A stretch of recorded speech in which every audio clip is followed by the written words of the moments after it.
सदर कथा काल्पनिक असून तिचा कुठल्याही सत्य घटनेशी अथवा जीवित किंवा मृत व्यक्तीशी संबंध नाही.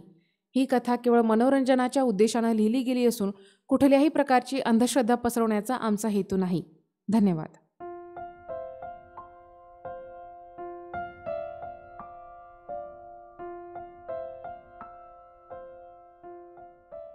नुकतीच इयत्ता 4थीची प्रथम सत्राची परीक्षा संपून दिवाळीच्या सुट्ट्या लागल्या होत्या. प्रतीकला मामाच्या गावाला जाण्याची ओढ लागली होती. पण बाबांचं म्हणणं होतं की यंदाची दिवाळी इकडेच साजरी करायची. त्यामुळे प्रतीक फुगून बसला होता. एकच हट्ट धरला होता.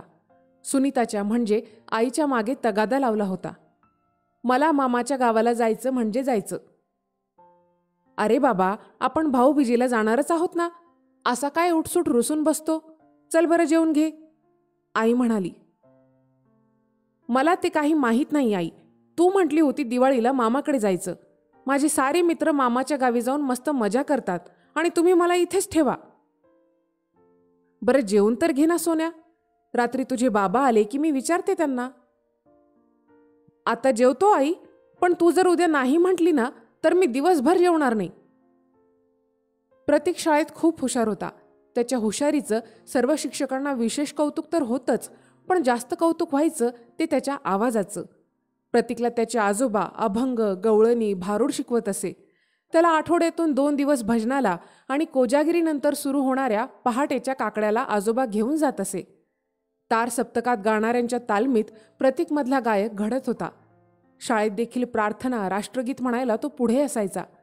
रूपानं देखणा, स्वभावाने चुणचुणीत असल्यामुळे सर्वांचाच तो लाडका होता. दुसऱ्या दिवशी सकाळी उठल्या उठल्या त्यानं आईला विचारलं, आई काय म्हटले बाबा? नाही म्हणाले. त्याने तोंड फुगवलं आणि दणदण पाय आपटत घरासमोरच्या निलगिरीच्या झाडाखाली जाऊन बसला. आई दारातून त्याची मजा बघत होती. गालातल्या गालात हसत तिनं प्रतीकला आवाज दिला, प्रतीक, अरे ए राजा, अरे गंमत करत होती मी बेटा, चल आवर पटकन जायचंय आपल्याला. हे वाक्य ऐकताच प्रतीक उड्या मारायला लागला आणि पळत जाऊन आईला बिलगला. माझं लेकरू ग ते लगेच रुसून बसतं. आईने गालाचा मुका घेत सांगितलं, जा आवर पटकन, मी सुटकेस भरते, गाडी जाईल निघून. प्रतीक आंघोळीला गेला. आईने सुटकेस भरली. छान आवरून निघताना आजी, आजोबा आणि बाबाला गळा भेट देऊन त्यानं टाटा केला. सावकाश जा हां, आणि पोहोचल्यावर वाण्याच्या कॉईन बॉक्सवरून फोन करा, बाबा म्हणाले.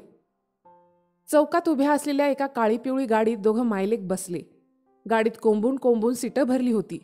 सुटकेस गाडीच्या वर बांधली होती. प्रतीक आईच्या मांडीवर बसला होता. गाडीवाल्याने टेपमध्ये कॅसेट टाकली आणि हिंदी गाणे सुरू होताच गाडी रस्त्याला लागली. आईने प्रतीकला विचारलं, काय रे प्रतीक, निघताना आजोबाने कानात काय सांगितलं तुला? जा, मी नाही सांगणार. आजोबा म्हणे कोणाला सांगू नको. अरे मला पण नाही, आई म्हणाली. हो, तुला पण नाही. अरे मी आई आहे ना तुझी, मला पण नाही सांगणार? हो, नाही सांगणार. ठीक आहे, नको सांगू. मी गाडीवाल्या दादाला सांगते आम्हाला इथेच उतरून द्या, आई गमतीत म्हणाली. काय ग आई अशी करतेस? सांगतो, थांब. सांग मग पटकन. अगं काही नाही, आजोबा म्हणाले तिकडे मामाच्या गावाला गेला की तिथं मंदिरात आजीसोबत भजनाला आणि काकड्याला जा आणि ह्यावेळी शिकवलेल्या नवीन गवळणी गाऊन दाखव सगळ्यांना. आणि कोणी विचारलंच कोण शिकवतं तुला तर माझं नाव सांग. आई हसायला लागली. हे असं हसतेस ना म्हणून आजोबा म्हटले कोणाला सांगू नको. आईकडे मागे तिरपा बघत प्रतीक म्हणाला. आई अजूनच हसायला लागली. बोलता बोलता तालुक्याचं ठिकाण आलं. दोघेही गाडीतून उतरले. ड्रायव्हरने गाडीवर असलेली सुटकेस काढून दिली. मामाचं गाव म्हणजे एक छोटंसं खेडं असल्यामुळं दिवसातून एकच बस त्या मार्गानं जायची, तेही संध्याकाळी 5 वाजता. त्यामुळे आज ह्यांना प्रवास टेम्पोने किंवा एखाद्या जीपने करावा लागणार होता. एका हातात सुटकेस घेऊन आणि दुसऱ्या हाताने प्रतीकचा हात धरून दोघेही पायी चालत निघाले. वाटेत माऊलीच्या मंदिरात दर्शन घेऊन ते स्टॉपवर पोहोचले. टेम्पो भरलेला होता. सुनील टेम्पोच्या आत असलेल्या फळीवर बसला. आई खाली बसली. सुटकेस समोर कॅरियरवर प्रवाशांच्या सामानासोबत बांधलेली होती. मागच्या फाटकावर काही लोक वरच्या कड्यांना धरून उभे होते. प्रतीक टेम्पोच्या वरच्या फटीतून मागे पळणारी बाबळीची झाडं बघत होता. बघता बघता गाव आलं. फटीतून मामाच्या गावाची पाण्याची टाकी दिसताच प्रतीक जाम खुश झाला. आईसोबत खाली उतरला. सोबतच गावातली काही मंडळी उतरली. काही पुढच्या गावाला जाणार होती. आपापलं सामान घेऊन जो तो निघाला. घरी येताच प्रतीक आजीला बिलगला. आजीने गालाची मुके घेतले. आईने आजीचे दर्शन घेतले. वडिलांच्या फोटोचंही दर्शन घेतलं. आईच्या पाठोपाठ प्रतीकनेही दर्शन घेतलं. मामी मागच्या आवारात काम करत होती. हातातलं काम सोडून लगबगीनं आत येत तिनं दोघांसाठी पाणी आणलं. दोघेही पाणी पिले. फ्रेश होऊन आल्यावर आई आणि आजीच्या ख्याली खुशालीच्या गप्पा सुरू झाल्या. मामीने सर्वांसाठी चहा आणला. चहा घेता घेता प्रतीकने मामीला विचारलं, मामी, मामा आणि बंटी कुठे गेले? अहो रानात गेलेत, येतील सांच्याला घरी. आता आल्या आल्या लगेच कुठं जाऊ न ग. थोडीशी झोप घे आणि सांच्याला बंटीन तू तुझ्या मामासोबत फिरायला जा. मध्येच आजी म्हणाली. चहा पिता पिता अचानक प्रतीकला काहीतरी आठवलं. ए आई, बाबाला फोन नाही का करायचा? अगं बाई, विसरलीच ना, असं म्हणत सुनीता आजीला म्हणाली. अक्का, मी वाण्याच्या दुकानात जाऊन फोन करते ह्यांना आणि पोहोचले म्हणून सांगून येते. आई, मी पण येऊ? आले बाळा 5 मिनिटात, थांब घरलाच. येऊ दे ना आई. बरं चल. दोघेही वाण्याच्या दुकानात आले. आईने घरच्या लँडलाईनवर फोन केला. पोहोचल्याचा निरोप कळवला. निघताना दुकानातून तिने प्रतीकसाठी पोंगे घेतले. तो पोंगे खात खात इकडे तिकडे बघत आईच्या मागे चालला होता. मंगलात्या डोक्यावर बाजाराची पिशवी घेऊन घराकडेच चालली होती. आत्याला बघताच प्रतीक खुश होत मोठ्यानं म्हणाला, आत्या, मी आलो. तिनं डोक्यावरची पिशवी खाली ठेवत प्रतीकच्या चेहऱ्यावरून हात फिरवत प्रतीकचा मुका घेतला. कसा आहे र? मस्त आत्या. आणि तू? मी बी मस्तच आहे तो आवाणी. नंतर आई आणि आत्या बोलू लागल्या.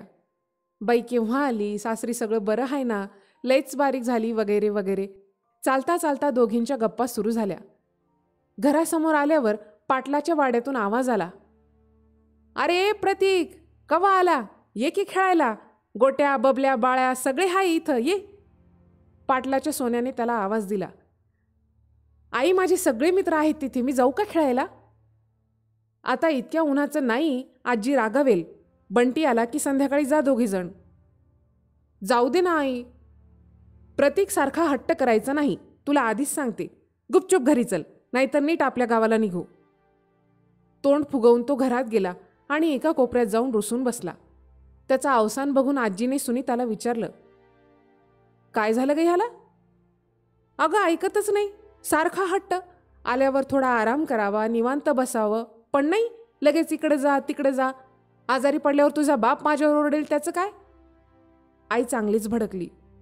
प्रतीकला जवळ घेत आजी सुनीताला म्हणाली, अगं शांत बस की तू, का ओरडतीस लेकरावर? डोळ्यात आलेलं पाणी पुसत प्रतीक आजीच्या मांडीवर डोकं ठेवून झोपी गेला. संध्याकाळी मामा घरी आला. बहिणीला आणि भाच्याला असं अचानक बघून त्याला फार आनंद झाला. बंटी आल्या आल्या आत्याला बिलगला. मामाच्या आवाजाने प्रतीकला जाग आली. चहा पाणी झाल्यावर प्रतीक आणि बंटी मामासोबत बाहेर फिरायला गेले. पूर्ण गावाला फेरफटका मारून झाल्यावर नंतर आजीसोबत हरिपाठाला गेले. हरिपाठ झाल्यावर आजीने प्रतीकला गवळण म्हणायला सांगितली. आजोबाने शिकवलेली गवळण प्रतीकने सुंदररित्या गायली. जमलेल्या सगळ्यांनी त्याचं कौतुक केलं. मंगलात्या म्हणाली, प्रतीक, मला ही गवळण लिहून देतोस का रे? हो आत्या, देईल की, असं म्हणत प्रतीक आणि बाकी मुलं खेळायला पळाली. हरिपाठ झाल्यावर जे ते आपापल्या घरी गेले. आजी घरी आली.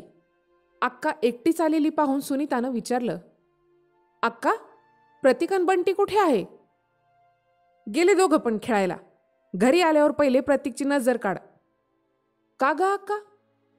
लेकरू लय गुणाचं हाय, लय गोड गवळण गायली बघ. समधी नुसतं एकटक बघत होती आणि त्या मागच्या मंगलपासून जरा लांबच ठेव. नुसती चिकटत राहती प्रतीकला. मुकेच काय घेती, तोंडावरून हातच काय फिरवती, लोचट कुठली. चांगली आहे ग बिचारी, असं उगाच काही बोलू नको सणासुदीला अक्का. हा, चांगली हाय म्हण, पांढऱ्या पायाची. स्वतःला नाही मूलबाळ म्हणून चिकटती माया नाताला. गप ग अक्का, काही काय बोलते. उद्या दिवाळी आहे आणि तुझं काय चाललंय? लहान लेकराचा लळा लागणं, त्याच्यावर माया करणं, जीव लावणं चुकीचं नसतं. मामी स्वयंपाकाची तयारी करता करता दोघींचं बोलणं ऐकत होती. काही वेळाने प्रतीक आणि बंटी एका मागोमाग एक आले. हातपाय धुवून झाल्यावर जेवण करून सर्वजण झोपी गेले. दुसऱ्या दिवशी दिवाळी असल्यामुळं भल्या पहाटेपासूनच जय्यत तयारी चालली होती. अंगणात सडा, सारवण, रांगोळी, पणत्या, दारावर कंदील, घरात फराळाच्या पदार्थांचा घमघमाट, अंगात नवीन कपडे. गावच्या सर्वच घरात असं चित्र होतं. लक्ष्मीपूजन झालं. फटाक्यांचा आवाज कानी येऊ लागला. मामाने खूप सारे फटाके आणल्यामुळे प्रतीक आणि बंटी जाम खुश होते. रात्रीच्या 10-11 पर्यंत दोघांनी फटाके वाजवले. नंतर जेवण करून सारे झोपी गेले. खूप थकल्यामुळं दोन्ही लेकरं गाढ झोपी गेली होती. 12-12:30च्या सुमारास मामीला तहान लागली म्हणून ती पाणी प्यायला उठली. खिडकीतून बाहेर बघते तर काय, मंदिराजवळ असलेल्या मंगल आत्याच्या सपराला प्रचंड मोठी आग लागली होती. अहो उठा, अहो आग आग असं म्हणताच समोरच्या खोलीत झोपलेल्या सुनीता आणि आजी जाग्या झाल्या. मामा घाई गडबडीने उठला. मागचं दार उघडून पाण्याची बकेट घेऊन सपराच्या दिशेने पळाला. मामीने धावत जाऊन आजूबाजूच्या सगळ्या शेजाऱ्यांना उठवलं. आजीला गाढ झोपलेल्या लेकरांपाशी थांबवून सुनीताही गेली. सगळेजण पाण्याने भरलेल्या बकेट घेऊन सपराकडे धावले. सपराच्या आतून मोठमोठ्याने ओरडण्याचा आवाज येऊ लागला. आग विझताच मामा आणि काही लोक आत शिरले. मंगल जवळपास पूर्ण जळाली होती. घरात मंगल एकटीच होती. नवरा रानात गेला होता. आग विझेपर्यंत कोणीतरी जाऊन त्याला घेऊन आला. प्रचंड रडारड सुरू झाली. एक गाडी बोलवल्या गेली. त्यात मंगलला घेऊन तालुक्याच्या दवाखान्यात नेण्यात आले. सगळंच गाव तिच्यासाठी हळहळलं आणि तिच्या खुशालीच्या निरोपाची वाट पाहू लागलं. पहाटे 3च्या सुमारास वाण्याच्या फोनवर कॉल आला. मंगलने जीव सोडला. ह्या बातमीनं सगळ्यांना धक्काच बसला. सारा गाव रात्रभर जागी होता. पहाटे मंगलचा मृतदेह गावात आणला गेला. सकाळच्या 8पर्यंत नातेवाईक जमले. 10पर्यंत अंत्यविधी झाला. ऐन दिवाळीच्या सणात गावात अशी दुर्दैवी घटना घडली. मंगलसारखी मनमिळावू, सर्वांशी हसून खेळून राहणारी बाई आपल्यातून निघून गेली म्हणून कोणाचंच मन लागेना. घरातील दोन्ही लेकरांना सकाळी उशिरापर्यंत झोपू दिल्या गेलं. रात्री काय प्रकार घडला हे दोघांनाही माहीत नव्हतं आणि माहीत देखील होऊ नये म्हणून सगळे नॉर्मल असल्यासारखं दाखवत होते. घरात त्या घटनेची चर्चा किंवा मंगलबद्दल अवाक्षरही कुणी मुलांसमोर काढायचा नाही असं मामानं बजावलं होतं. मुलं उठायच्या आधी मामाने मागच्या वर्षी आणलेला व्हिडिओ गेमचा सेटअप पोटमाळ्यावरून काढून टीव्हीला जोडून ठेवला होता. बाहेर जाताना मामाने सर्वांना बजावून सांगितलं, ह्या दोघांना घरातच खेळायला सांगा, बाहेर जाऊ देऊ नका. ठरल्यानुसार पुढील 2-3 दिवस सकाळी उठायचं, आंघोळ करायची, चमचमीत खायचं, गेम खेळायचा, दुपारी झोपायचं, संध्याकाळी सर्वांसोबत टीव्ही बघायचं असाच नित्यक्रम सुरू होता. एके रात्री सर्वजण गाढ झोपेत असताना अचानक प्रतीकला घुंगरांच्या आवाजाचा भास झाला. घरातला लाईट बंद होता. खिडक्या लावलेल्या होत्या. प्रतीकला जाग आली. आजूबाजूला बघत तो उठला. बघतो तर सगळे झोपलेले होते. मागच्या खोलीत पाणी प्यायला गेला. माठातून पाणी घेतले. पाणी पिताना त्या मागच्या खिडकीवर कोणाची तरी सावली दिसली. प्रतीकचं लक्ष जाताच सावली गायब झाली. पळणाऱ्या पावलांसोबत त्याला घुंगरांचा आवाज येऊ लागला. त्यानं घाई गडबडीने आईच्या जवळ जात आईला उठवलं.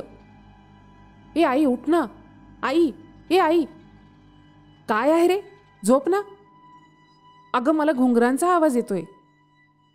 मध्येच आजी उठली. काय झालं ग? घुंगरांचा आवाज येतोय म्हणे. काय? घुंगरांचा आवाज येतोय? आधी तुम्ही नणंद भावजेती भूताची मालिका बघायचं बंद करा. हे असं लेकर घाबरतात रात्री.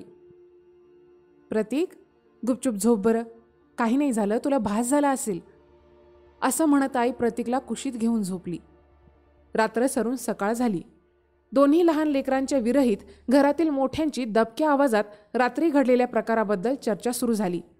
मामा मामीला आणि सुनीताला तर अशा गोष्टींवर तितकासा विश्वास नव्हता, पण आजी मात्र लेकरावर काहीतरी सावली पडली ह्या मतावर ठाम होती. मामाने सुनीताला विचारलं, प्रतीकला झोपेत बडबडण्याची किंवा झोपेत चालण्याची सवय तर नाही ना? नाही रे दादा, तसं आजपर्यंत काही प्रतीकसोबत घडलं नाही. पुन्हा दुसऱ्या रात्री असाच प्रकार घडला. पुन्हा घुंगरांचा आवाज येऊ लागल्याने तो जाम घाबरला. ताडकन उठला. खिडकीत कोणाची तरी सावली दिसल्याचा भास झाला. तो अजूनच घाबरला. आईला उठवावं तर आई ओरडेल म्हणून तो आजीच्या कुशीत जाऊन झोपला. काय र, काय झालं? आजीनं विचारलं. आजी मला भीती वाटते खूप. मला खिडकीत सावली दिसतीन, घुंगरांचा पण आवाज येतो. आजी उठली. तिनं खिडकीच्या बाहेर डोकावत म्हटलं, अरे कोणी नाही प्रतीक बाहेर, भास होतोय तुला, चल ये इकडं माझ्याजवळ. असं म्हणत आजी प्रतीकला कवटाळून झोपी गेली. सकाळी आजीने प्रतीकला ऐकू जाईल अशा आवाजात आईला सांगितलं, सुने, ह्याच्या उशाला रातच्याला काहीतरी लोखंड किंवा चप्पल ठेवू, भूत वगैरे जवळ येत नाही, लेकरू झोपणं झालंय शांत रातच्याला. ह्या असल्या गोष्टी प्रतीकची आई मानत नव्हती, पण भेदरलेल्या प्रतीकला शांत झोप लागावी म्हणून आणि आजीच्या समाधानासाठी आणि प्रतीकसाठी तिनं हा उपाय करायचं ठरवलं. त्या रात्री ठरल्याप्रमाणे माईलेकीनं प्रतीकच्या उशाला लोखंडी सांडशी ठेवत त्याला झोपी घातलं. मग नंतर सारी झोपी गेली. दुसऱ्या दिवशी एकच धांदल उडाली. प्रतीक घरात नव्हता. आई आणि आजी मोठ्याने गळा काढत रडू लागल्या. मामा, मामी, आजूबाजूचे सगळे लोक गावभर प्रतीकचा शोध घेत फिरत होते, पण प्रतीक कुठेच भेटत नव्हता. त्याच्या मित्रांना विचार, ह्याला विचार, त्याला विचार, आमच्या प्रतीकला पाहिलं का हो, प्रतीक तुम्हाला दिसला का हो. सर्वांच्या नकारार्थी उत्तराने हताश होऊन शेजारी पाजारी सर्वच जण मामाच्या अंगणात जमले. आई आजी मोठमोठ्यानं रडत होत्या. मामा मामी प्रचंड अस्वस्थ झाले होते. बंटी सगळ्यांकडे नुसताच बघत होता. शेजारच्या बाया दोघींचं सांत्वन करू लागल्या. आवासल इथंच कुठं, येईल घरला, कुठं नाही जाणार लेकरू. दुरून मामाच्या घरासमोर भली मोठी गर्दी बघून प्रतीक घाबरला. घाईघाईनं गर्दीतून शिरत त्यानं रडणाऱ्या आई आजीला बघितलं. प्रतीक आला म्हणून सगळ्यांना हायसं वाटलं. मामा मामी आजीचा जीव भांड्यात पडला. बाकी गावकऱ्यांची कुजबूज सुरू झाली. आईने प्रतीकला बघताच पाठीवर एक रट्टा ठेवत प्रतीकवर रडता रडता ओरडू लागली. कुठे गेला होता सांग. पुन्हा तोंडात ठेवून देत आईनं विचारलं, अरे सांग ना, कुठे गेला होता. जाऊ दे ताई, मारू नका, आलंय ना पोरग घरला. गर्दीतून एक जण म्हणाला.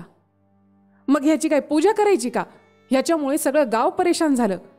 घाबरलेल्या अवस्थेत आई रडता रडता बोलत होती. एवढ्या झापडी खाऊन देखील तो पुन्हा आईलाच बिलगला. आईने त्याला घट्ट मिठी मारली. आजी आजूबाजूच्या बाया पदरानं डोळे पुसत मायलेकाचं जिव्हाळ्याचं नातं बघत खुश झाल्या होत्या. मध्येच एकानं विचारलं, अरे पण हा गेलता कुठं. वैर कुठं गेलता बोलल्या बिगर. अगं आजी, मी काल रात्री पाणी प्यायला उठलो. पाणी पिताना मला खिडकीतून मंगलात्या दिसली. ती मला बोलवत होती. मी मागच्या दारानं बाहेर गेलो. मंगलात्यानं मला कडकडून मिठी मारत माझे मुके घेतले आणि मला तिच्या घरी घेऊन गेली. रात्री लाडू करंजी खायला दिली. माझ्याकडून गवळण लिहून घेतली. नंतर मला नदीच्या कडेला कुशीत घेऊन बराच वेळ बसली. नंतर मला झोप लागली. सकाळी जाग आली तर मंगलात्या मला तिथं दिसली नाही. मग मी तसाच इकडं आलो. प्रतीकच्या तोंडून हे सगळं ऐकताच तिथं जमलेल्या सगळ्यांची पाचावर धारण बसली. सगळेजण एकमेकांकडे पाहू लागले. दिवसा ढवळ्या भूत दिसावं तशा नजरेनं प्रत्येकजण प्रतीककडे पाहू लागला. प्रत्येकाच्या चेहऱ्याच्या रेषांवर आता भयाची प्रश्नचिन्ह उभारली होती. सर्वजण कुजबूज करत लगबगीनं ज्याच्या त्याच्या घराकडे निघाले. आपण बोलल्यानंतर सगळ्यांचे रंग असे का बदलले हे प्रतीकला कळेना. बंटी देखील बुचकळ्यात पडला होता. सुनीता, मामा, मामी, आजी सगळे घरात येऊन हे आता कसं निस्तरावं ह्याबद्दल विचारात पडले. आजी तावा तावा बोलू लागली. तरी मी बजावत होते त्या मंगलेपासून पोरास जरा लांब ठेवू म्हणून, पण मह्या येडीचं ऐकतंय कोण. घ्या आता, दिसले ना तिचे रंग. वर गेली पण म्ह्या नात्याचा काही पिच्छा सोडीना. सुनीता म्हटली, अगं आई, ऐन दिवाळीच्या दिवशी आगी थोरपळून जीव गेलाय ग तिचा. आता तरी तिच्याबद्दल असं बोलू नको. तुला कळवळा नाही का ग येत. तुझ्या कळवळायचं काय लोणचं घालायचं का. तुझं पोर भर रात्रीतून गायब झालं, सकाळच्याला आलं. आल्यावर त्यानं जे सांगितलं ते ऐकलंस ना तू. मामी म्हणाल्या, वंस, आई म्हणत्यात ते जरा समजून घ्या. मान्य आहे की मंगलात्या तुम्हाला तशा नाही वाटत, पण जे झालं त्याला काय म्हणायचं मग. मामा म्हणाला, ए बायांनो, चांगलं वाईट खरं खोटं सगळं गुंडाळा आता. सुनीता, तू लगेच बॅगा भर. तुला आणि पोराला मी आत्ताच्या आत्ता तुझ्या घरी सोडून येतो. मला बाकी काही ऐकायचं नाही. अरे दादा, पण तुला म्हटलं ना बॅगा भर. सुनीता बॅगा भरू लागली. मोठ्या माणसांच्या ह्या सगळ्या बोलण्यातून प्रतीक आणि बंटीच्या एव्हाना लक्षात आलं होतं की गेल्या 3-4 दिवसात काय घटना घडली ते. दोघेही आता सपाटून शांत झाले होते. मामा सुनीता आणि प्रतीकला गावी सोडून आला. जाताना प्रतीकला आणि सुनीताला मामाने समजावून सांगितलं की जे काही इकडं घडलं ते तिकडं कोणाला सांगू नका, उगाच काहूर नको व्हायला. दोघांनीही निमूटपणे मान हलवली. त्या दोघांना सुखरूप पोहोचवल्यानंतर मामा मामीच्या आणि आजीच्या जीवाचा घोर गेला होता. पोर लय गुणाचं हाय म्हणून त्याच्या मागं पिडा लागली असं आजीचं म्हणणं आलं. त्यानं गावची येस ओलांडली आणि त्याच्या मागची पिडा टळली असं म्हणून त्यांनी सुटकेचा निश्वास सोडला. रात्री जेवणं उरकून सारे झोपी गेले. मामा मामी अन बंटी आजी सारेच पुढच्या खोलीत झोपले होते. बऱ्याच वेळानं मामीला तहान लागली म्हणून उशाशी ठेवलेल्या तांब्यातलं पाणी प्यायला उठली. बंटीच्या अंगावर पांघरूण घालावं म्हणून वळून पाहते तर काय, अंथरुणातून बंटी गायब झालेला होता.